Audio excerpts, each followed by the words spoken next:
Well, Libya's in a deadlock. Colonel Gaddafi's forces are continuing their siege of the rebel-held city of Misrata, while fresh NATO airstrikes rain down on the capital.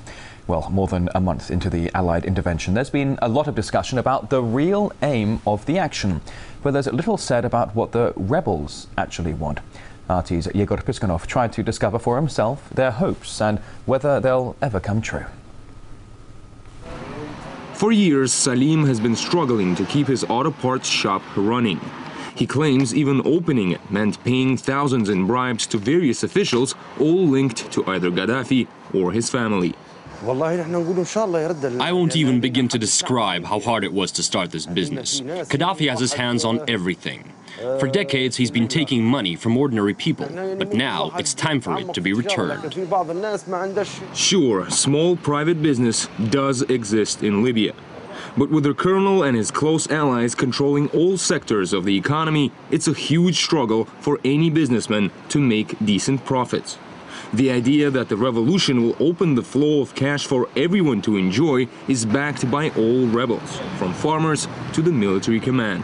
We have, as I told you, we are a rich country. We have an oil, we have a gas, we have a lot of things here in Libya.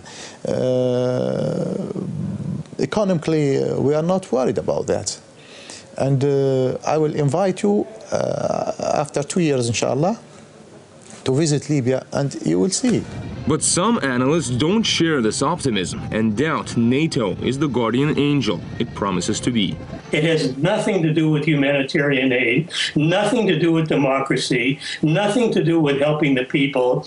It's to colonize them, exploit them, steal their resources. With over 41 billion barrels, Libya's oil reserves are the largest in Africa and the 9th largest in the world.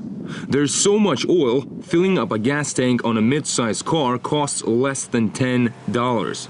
In 2008, Gaddafi even promised every Libyan would be paid $800 every month to share the oil revenues, but failed to keep his word. Libya does have the resources to do big business. It's just that in the past 4 decades, it was done only by a circle of chosen people, the elite. Now, here in the rebel stronghold, the locals say they are ready to fight to the end to build a free and prosperous society. But is the opposition strong enough to build a whole new regime, or can it be that the future of the Libyan people has already been decided for them? Yegor Piskunov, RT, Benghazi, Libya. And now, just back from Libya, Yegor shared with us his experience on the ground. Let's have a quick listen. I came back from Benghazi maybe over a week ago, spent 2 weeks there, talked a lot with the rebels themselves, saw a lot myself, and they are pretty badly organized. Many of them are young, many of them are teenagers who just got their hands on Kalashnikov rifles, and they're constantly shooting just in the air in the city itself when they're either celebrating something or commemorating something. It seemed to me it was actually even more dangerous to be inside Benghazi because of that, rather than on the front, because everybody's just sporadically shooting into the air. They got these guns from Gaddafi's troops when they retreated.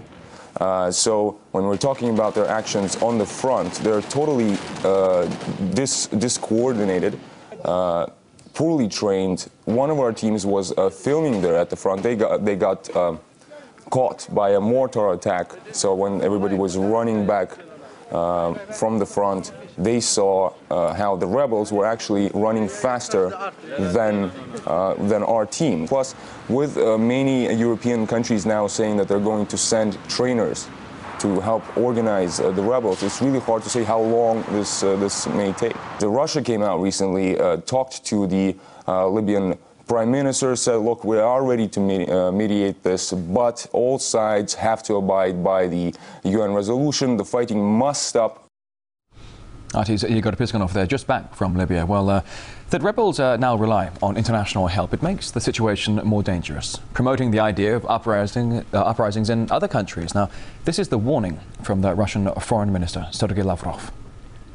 We suspect the Libyan opposition's rejection of the ceasefire initiatives is connected with the fact that NATO is implementing the UN Security Council resolution in its own way and has sided with the rebels. And probably the rebels rely on Western help to overthrow the regime and seize power. It's a very dangerous mood. Deliberately escalating a conflict in hopes that the world community would come to your aid is essentially an invitation to a series of civil wars.